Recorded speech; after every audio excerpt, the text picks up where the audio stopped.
Amazing, thank you. Hi everyone, my name is Irene. I lead integrations and BD at Layer Zero. Layer Zero is an omni-chain interoperability protocol. We're based in Vancouver and the Bahamas, backed by actually a handful of shared investors, but most recently Series A led by Sequoia and Houston Horowitz and FTX. Thrilled to be here. Thank you. Thank you, Eric. Hi, everyone. My name is Vince. I'm co-founder of ZK. ZK is a multi-chain secure Layer 2 protocol. We provide a unified trading layer for DeFi and NFTs. Hey, good afternoon, everyone. My name is Bilal. I'm from the UK. I've been in technology for about 10 years, roughly. Starting as an engineer, becoming a designer, and now moving into growth. So I'm one of the co-founders for ZKBX, which is a bridgeless multi-chain protocol DEX. So essentially, we're building a decentralized finance, Coinbase, FTX. So that's our plan. So back to the question. So I guess we know if you build on each other's protocols and it's back and forth, so that so why don't we start with what is interoperability? So whoever knows I want to begin that and then sort of build up from there, given that we're thrilled to be infrastructure that's leveraged by ZK-Link, and then ZKEX leverages ZK-Link, so we're all very much in the family together. At Layer Zero, we believe interoperability is communication between contracts, regardless of what chain these contracts live on. And so in our case, Layer Zero is essentially a generic messaging primitive that allows for arbitrary contract invocation across chains.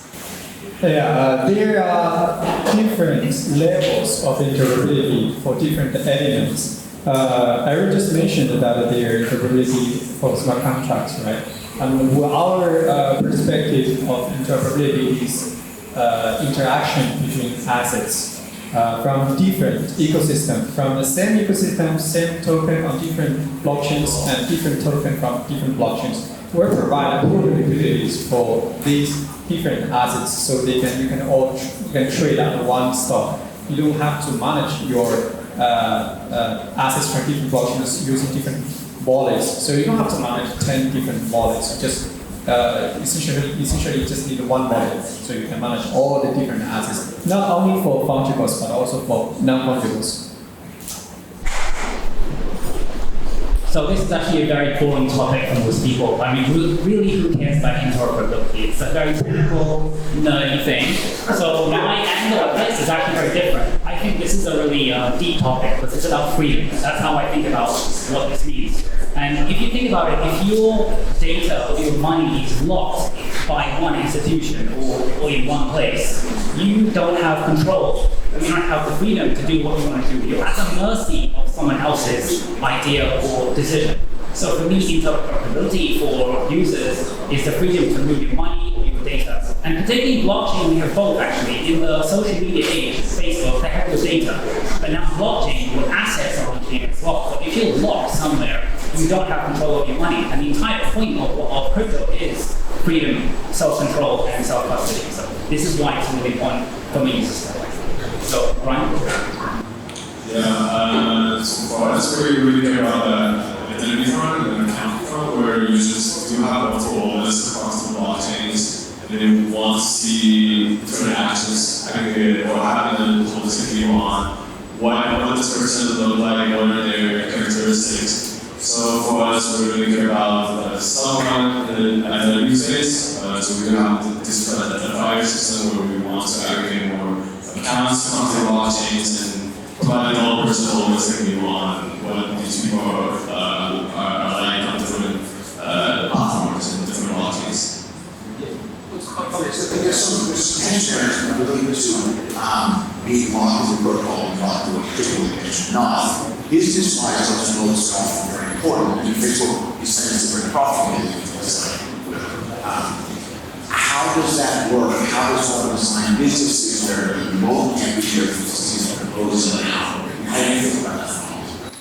I think most of the people here, we're disruptors actually, because most institutions don't want interoperability, because actually you might lose your customer and they might go very easily. So when banking opened up, I remember in the UK, it was very hard to move your bank account from one to another. And then a law passed where you had the freedom to change your bank account. And suddenly people started moving, and it triggered neobanks being created about 10 years ago. So when you have the freedom to do things, people do move. So institutions like people don't want to have people move. But everyone here wants to break those chains. So we have, maybe we're biased in that we want to break the status quo right now. I think something I can add to this is that interoperability is incredibly important for providing a stronger user experience. I think everyone in the room can probably vouch for the fact that the majority of blockchain applications are incredibly fragmented. Our mothers wouldn't enjoy using this experience because it involves having wallets on multiple chains and exiting one DeFi protocol to exchange your tokens on some other and then returning back and all of the fees involved in all of that.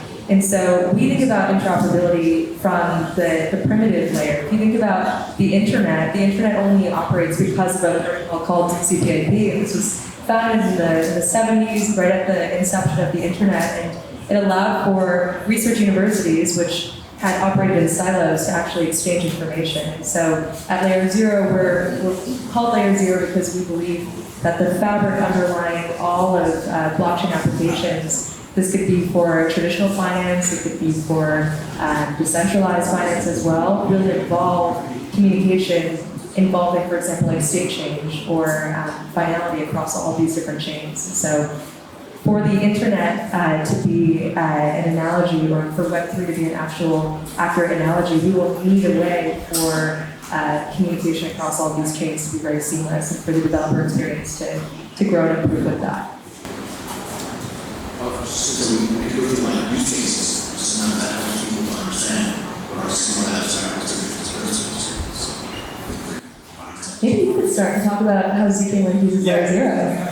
Yeah, the first use case that comes to me for interoperability is always about assets. Because, of course, there are other use cases like decentralized identity, like fungibles, gaming assets in different metaverse, etc. Those kind of interoperability are also important. But now we see that most people are struggling with their trading experience on the decentralized level, right? If you go to Binance or go to FTX or other centralized exchange, you don't care where the token is from, which blockchain it belongs to. You just trade there, and just buy the token, and you're probably going to leave a large proportion or maybe some of your cryptos in that exchange, so you feel like, okay, you can do whatever you want there. But if you are trading on the chain, then first of all, you need to install a web wallet that can operate the assets of that blockchain. For example, Solana, you have Solid, you have Phantom for different blockchain. For Near, you have another set. For Aptos, I'm pretty sure they can have their own wallet as well. This kind of experience is actually simple for users nowadays. So we're our use case is very specifically about interoperability assets where users deposits whichever assets you have from the connected layer 1s and other layer 2s. Even we utilize the other ecosystems as a resource of native assets and liquidities, and then we pool the assets and liquidities together. So these assets and liquidities can talk to each other. So you don't have to worry about where the tokens from. Right, so very similar to your experience with centralized exchange, but at the same time, the security is guaranteed by zero-knowledge proofs. That's where it is. That's how it plays. And then you discuss self-custodial. You don't give up custody of your assets. And at the same time, you have aggregation of the liquidities because you have wider resources of liquidities because you come from different blockchains. So mathematically, you can just add them up, so it's pulled together liquidity. And then you can also have a wider range of choices of trading opportunities, assets class, fungibles and non-fungibles. Now, if you want to buy an NFT, then you should go to a marketplace that supports that blockchain. But in the future, you can just go to one marketplace and buy all the NFTs that's in the market. This is a very specific use case of interoperability, which is assets transcentric, and also we think is the most important problem to solve right now for the whole industry. Okay, because that's the use of facing interoperability. You do know what's the under the covers of the exchange, so it's kind of different. You can make it look interoperable when you're separate, but you can build I think a great explanation for that very last piece about NFT marketplaces is the way OpenSea exists today. So if all of you have used OpenSea as an Ethereum NFT-based marketplace and then tried to purchase a Solana-based NFT, it feels like two different websites. It's OpenSea Ethereum, OpenSea Solana. I think Magic Eden is making some really great strides in the direction towards being cross-chain, but we still haven't seen a truly omni-chain or chain agnostic NFT marketplace. So imagine a user experience where you have one wallet of choice. Let's say you're an Ethereum maxi, you only keep ETH in your wallet, but you can see all the liquidity, let's say boardings that exist on multiple chains in one place. If you want to purchase a Solana-based NFT, you should be able to never have to leave your Ethereum-based wallet, have only ETH in your wallet, and purchase something that exists on a different chain, maybe has a different native gas token. Layer 0 actually allows for that. And so our team has written a standard called the ONFT standard, or Omnichain NFT standard. And this is a way to mint NFTs that just lock and unlock on different chains. There's never wrapping of NFTs. And so should an NFT marketplace adopt the standard, it allows for all the liquidity to be unified. So you don't see a boarding Ethereum collection, and then a Polygon collection, and a Solana collection. It's all in one place. And in the Layer 0 architecture, we have a relayer which handles gas abstraction, which means that users only ever need to have their native source chain gas token, and the quoting and exchanging of, for example, conversion to Solana, and then the airdropping of gas in the destination chain is entirely handled and quoted up front. You could do a complex 5-chain DeFi transaction that is just one click, and you only ever need to have ETH in your wallet if you choose to be an Ethereum maxi. So that's one way to sort of elaborate and explain what cross-chain or chain-agnostic NFT marketplaces could look like for end users. Because we get you're discussing you have plumbing on chains underneath, so you're building some identity stuff that is similar before. You've seen there. Yeah, typical behaviors of moving scene is like users will sign up for a wallet while they have like any wallet they probably want to sign up to Solana. Typically, they syndicate on the Solana platform where they have an e-chain. In the other sense, like we, as a developer-facing protocol, we want to encourage them to enable the user experience that's interoperable between blockchains or cross-blockchain. We're not really going cross-chain, but like sort of over the chain, so that when the users sign for Solana game, they could also benefit from their existing experiences on their these activities. The same as when they want to join the DAO that happens on a different blockchain, they could have, oh, I used to work on this is a DAO, and these are the credentials, or this address I'm paying through my experiences in a different wallet. So in that sense, we are kind of aggregating more identities or more activities that the users have done across the blockchains to one identity as a single view to the developers of the industry. I guess identities are sort of non-functional things. Okay, so I have a story. One of my friends launched an NFT project recently, and I was like, sure, let me mint a few NFTs for you as support. How many ETH is it per thing? And he said, no, it's actually on Near. And I was like, Near? Like, so I've got to set my wallet and somehow move my money over to Near? Then I started looking at bridging to see how do I bridge my stuff, my things over. And I looked at a few, and I ended up reading the white paper of those bridges. And I was like, how does this work? Do I trust this bridge? And then I started looking at some database. Have they been hacked recently? Do I really trust them? I'm not really sure if this is the right one. But basically, I wasted an hour or two just trying to figure out how to move some money. So I think for me, this space is basically broken right now, I think. Interoperability is a massive problem. And for ordinary people out there as well, like we're all crypto heads, right? For us, it's kind of normal we accept the pain. But everyone outside this room hates crypto for this reason, because it's ridiculously, stupidly difficult to do the most basic thing.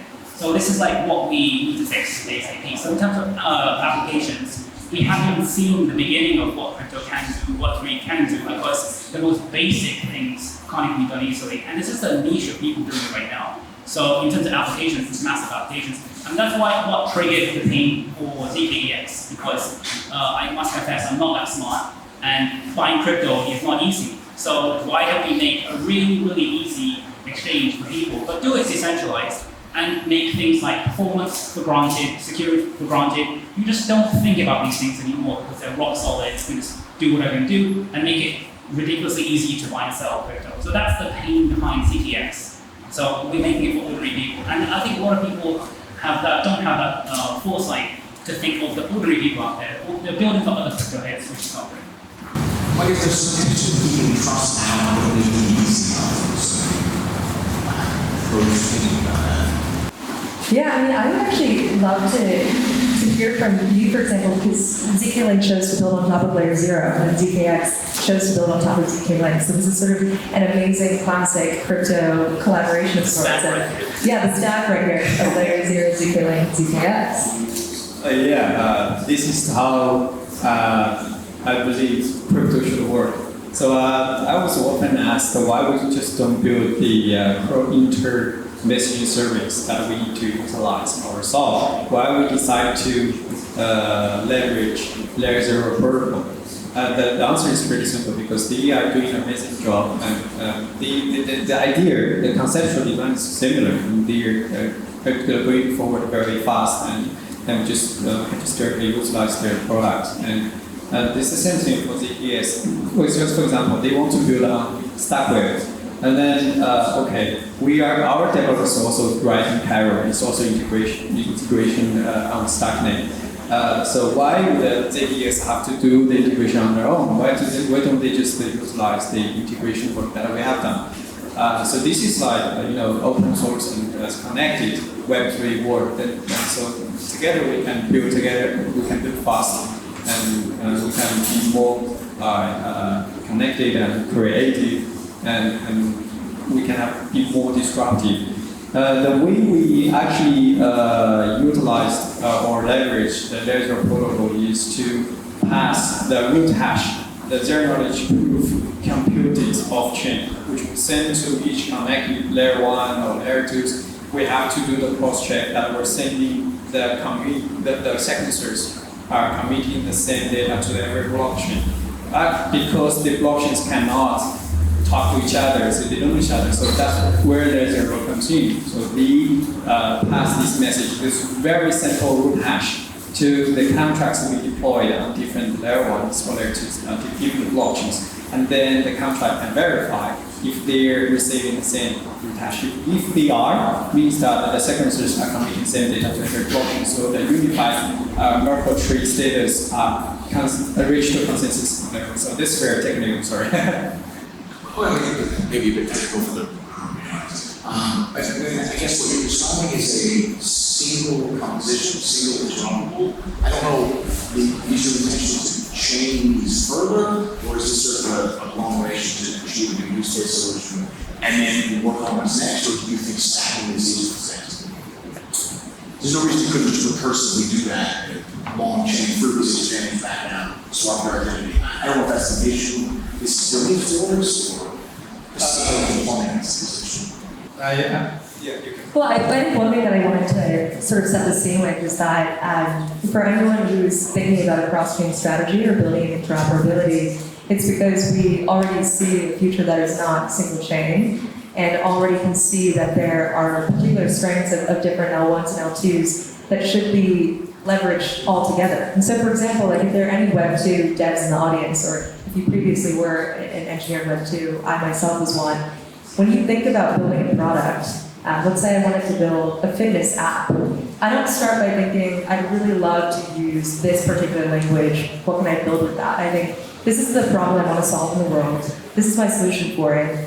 I have all of these tools at my disposal, like these different programming languages, microservices, all of that. Let's pull it all together and build something that is unified, has a fantastic user experience, and then on the back end, this is how all these different primitives work together. This bear market is giving us an opportunity to actually build out those primitives for Web3. And when I think about different L1s and L2s, and the team at Layer Zero thinks similarly, we see them as different tools that can be leveraged in this way. So I think Blockhaus and Sui are two really great signals that we will only continue to have more L1s and L2s.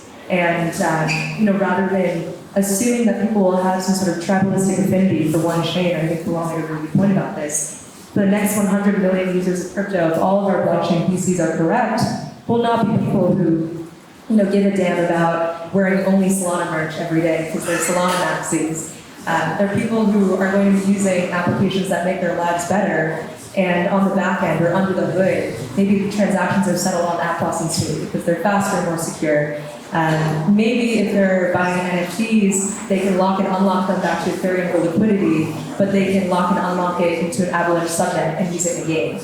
Or maybe they can lock and unlock it and use it in Sandbox for like a Kid Cudi concert. That's the user experience that we're moving towards. And so interoperability is all about improving user experience. That's my opinion. Zero, no one actually wants to do those things have to be wrapped up in automated. That process makes sense. And no one's actually going to press all those buttons. You have to go flash screen and let you move stuff. Yeah, I think my long-term thesis is that blockchains will just become plumbing for apps to be built, and the value created in the future will be at the app level, without a doubt.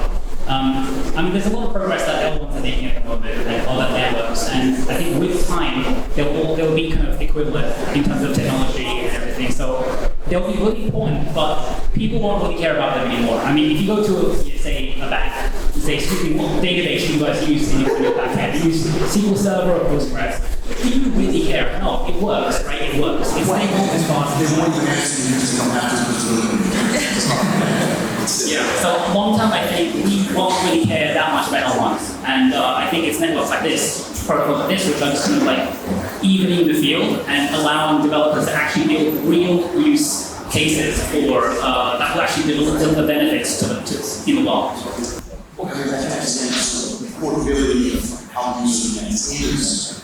How do you get services to want to use this version as the user perspective is important. That's a disadvantage for the service. They have it all. You can argue people want that. Some of them do.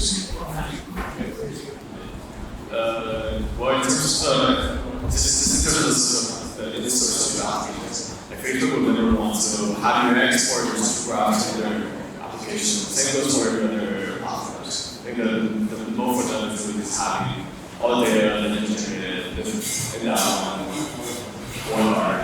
But we see this really where the technology geared towards more writing data that's being leveraged by multiple applications, pick up the more standard for launching success.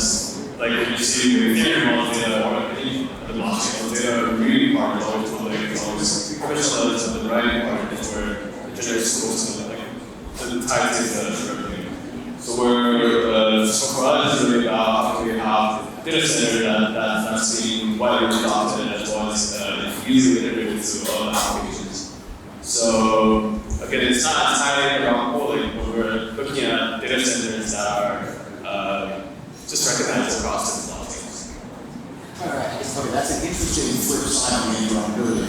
Your intention is to have this valuable enough graph data outside for the people still want to accept what users can.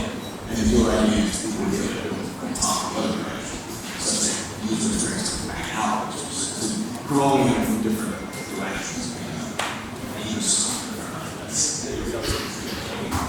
You kind of log in the system that way, you got a full people set up. Actually, I don't know, you're intended to be easy to use, simple end user interface. How do you feel about using a more open, not all locked in, multi-protocol access? No, it's an interesting debate actually. Who owns the data that's on the chain? Is it a user, or are you handing it over and making it public? Have you kind of published it in a way? So it's a really interesting question. I don't really have a very clear answer at the moment, but I'm a fan of side Kaneko. So I think they're moving in that direction to kind of work this space out, who actually owns what. So yeah, my interest is really about just usability and things like in terms of like making things easy, essentially. So yeah, not really clear answer, but yeah. It's interesting, just taking these sensible areas, and I think exactly what was going on was where not only do you know this problem, but how do you move plug pieces around, you can change the problem as a thing. These software, it's hard. So I have a question there. Analysis a little bit. It's really interesting where we're not meeting the local where they are right now. When it's like, okay, bubbles are pretty good on the blockchains and all of this, like, we want to be where they are going to be. Probably for you guys were like, to meet where there's, where they don't care about the blockchain, they don't know about it. Certainly they do, they just care a lot, and they want to become the first platform on offices and on apps, so we want to be there. Hopefully everything will be wherever that kind of convergence, where the longer experience starts to be more secure of not about the blockchain and moving on. I guess the thing from the user and developer and consumer perspectives. So your intention is to build something developers would prefer that platform because most of the competitors. Yeah, I mean, I think the position that we're in right now is Layer 0 is a tool that developers can use to build better user experiences, but also unlock all sorts of creativity. One use case I wasn't able to allude to before that could be interesting for gamers in the audience is with Layer 0 and with this plummet, you can create a user experience where a user accomplishes a task in an Avalanche subnet or a Polygon supernet. Let's say a user kills a boss in a game. That triggers a message that gets sent from that subnet or supernet to Ethereum, where that user's Twitter PFP lives. It's an Ethereum-based NFT. Now the metadata of that NFT is mutated because of the message that got sent. Twitter pulls that mutation of the NFT data, and then what has happened is the user accomplishes a task, and their NFT has a crown now. Where a user accomplishes a task, and their NFT has evolved from one animal to another. There are so many really, really fascinating gaming use cases that I think in the bear market we will begin to see different studios push out and experiment with. And I think that will be actually really fun for not only our community, but for normal gamers who play things not because it's a way for them to earn money, but because it was fun. I was a gamer when I was younger, embarrassed to admit it. And I wasted all my time playing games, not because I was playing to earn, but because it was fun. I think a lot of blockchain-based games have forgotten that. A really, really important tenet is your game fun?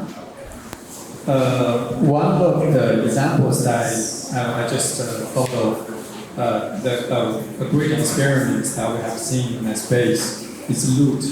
Although it looks like not very positive today, right? But it's still a great experiment for interoperability. There's a lot of potential which is unlocked, but maybe for the next growth we'll see more things like that. On protocol level, on infrastructure level, I would personally hope to see that we can have more standard kind of toolkit, SDK, or connectors, or modularized solutions to provide to developers, so we don't increase the fragmentation of liquidities with the emerging new ecosystems.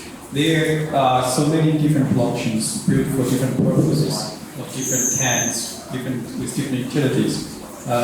It's so hard to unify the liquidities, and this creates like gap, right, between different ecosystems. And as a user, we don't want that.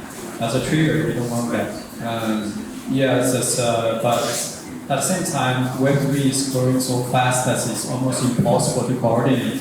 The people just do, what they believe is the best, right?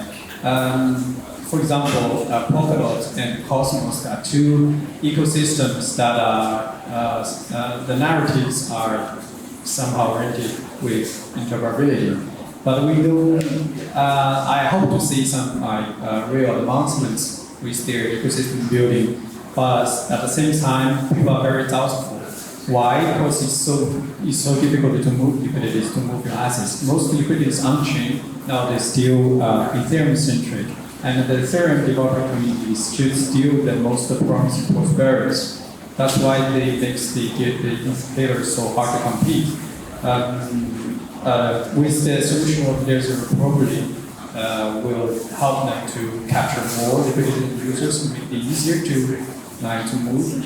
But for us, we don't bet on every single ecosystem. We believe in a future of many different blockchains. So we provide the best trading experience so whichever blockchain becomes successful in the future, as long as they can support the zero-knowledge proof application, they can be part of it. Aptos has fascinating case studies in this regard since they're launching entirely new ecosystems. A lot of the talent that has moved over to the Move language has come from Solana. So these are mostly ex-Solana devs that have found the Move language to be profoundly elegant or easier to build with. But the challenge will be how can we get all the liquidity and the communities from these other chains into this ecosystem, and cross-chain messaging, or I guess just the concept of interoperability is essential to that. And so for a lot of applications that are launching on mainnet day one for Aptos and Sui, they are already leveraging layer 0 to bring in liquidity from Ethereum, from Polygon, from Solana, and then also between Aptos and Sui. So that will be a fascinating showdown. I think that there is a world in which both Aptos and Sui exist and succeed, but there may also be a world in which one of them emerges as stronger, and it's likely because they were able to bring in more unified liquidity and user experiences from other existing blockchains. Yeah, I was going to say, you mentioned gaming earlier, Irene. So I'm a gamer as well, and I'm very pessimistic that if gaming will become this open kind of like playground where you buy an NFT or a sword in one game and use it in another game, I think it's not going to happen. One of my friends recently, she was building an NFT marketplace for Minecraft, and then Minecraft, I think a few months ago, shut down any kind of integration with anything blockchain related. She just kind of finished her startup overnight. And also a lot of studios as well they want to create walled gardens, and I think the games themselves also see blockchain-based games and kind of NFT marketplaces that's kind of like, oh, it's another scam or something like that. So I'm not optimistic about gaming, but DeFi though, I'm massively optimistic about interoperability, in particular stablecoin integration as well, which is one of the features that Claire's working on. So if you guys probably have multiple wallets and you have multiple stablecoins in each one, so it comes, you've got like sprinkles of money all over the place, but when you want to move your money and buy something these days, then you've got to move all this money around all these different chains, all these different wallets. It's a massive nightmare. So I think the next major step in DeFi will be, number one, the wallet experience has to improve massively, and also stablecoins need to be aggregated in some way. So there's one place where you can pull together everything in one place and buy and sell whatever you want very easily, and it's a lot more capital efficient. I mean, I've made the mistake sometimes I wanted to buy something, and I've moved not enough money, so I've got to move it twice now. And I just hate that idea. It just kills me. It's going to throw my computer in the trash. So this is a major pain point. But it's happening. It's actually going to happen very, very soon. All these folks are all making it happen. So I think I'm very, very optimistic about the next wave of DeFi and how it's going to trigger the next bull run or whatever, whenever that is. But it will be DeFi-led, I think. I mean, because seriously, when I was thinking about how once we have to trust the stablecoin environment, a lot of stuff becomes a lot easier because your need for a completely decentralized organization system phase in transacting USDC. Let's not pretend we care any extreme about that. And then that is not providing because you always have this easier. You don't need a completely sovereign decentralized entity to trade our dollars to trust that for anything, like I said. And you can obviously do something worse. It's really doing the extreme version of things that we were discussing earlier, doing everything that's around proof driven is very slow. If that is still needed, it makes a lot of people's lives easier. We can do exactly the same thing what Zero is doing with zero-knowledge proof, but in a very inefficient way. So zero-knowledge proofs, because you have, first of all, you need to have a very sophisticated circuits. The development costs a lot. And secondly, you need to have computational power to generate the proof, which is expensive. And then you have to commit the data to connect every connected blockchains. Then the gas cost is expensive. So that together makes the solution not very economically friendly. I think we genuinely believe that the regular solution it's like the philosophy is similar, but the technology is lighter, right? So it's more cost efficient. I think a really interesting aspect of our architecture that shows our alignment with the philosophy of ZK Link is that, I apologize, I think the mic is going in and out. This one, I think is better. Okay, thank you. Layer 0's architecture is meant to be incredibly modular. So the way that we deploy is we are creating endpoints on all these different chains. So these endpoints are stored on different libraries. These libraries can be, for example, we can build a library that is based off of zero knowledge. We can build a library that's based off of optimistic rollups. And the future user experience of Layer 0 is that a year or two from now, developers can choose which library they want to point to.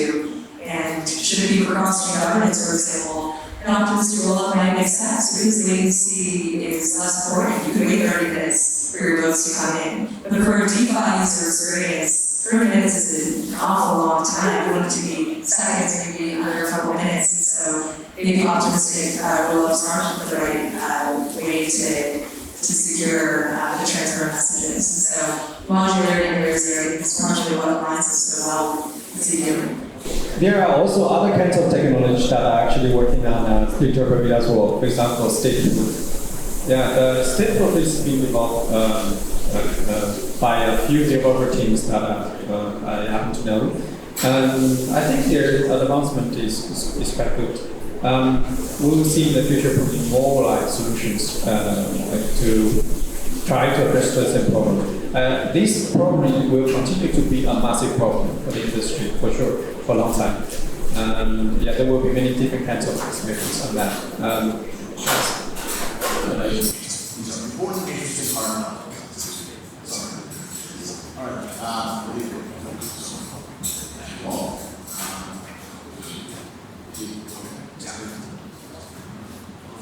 Yep. Thank you.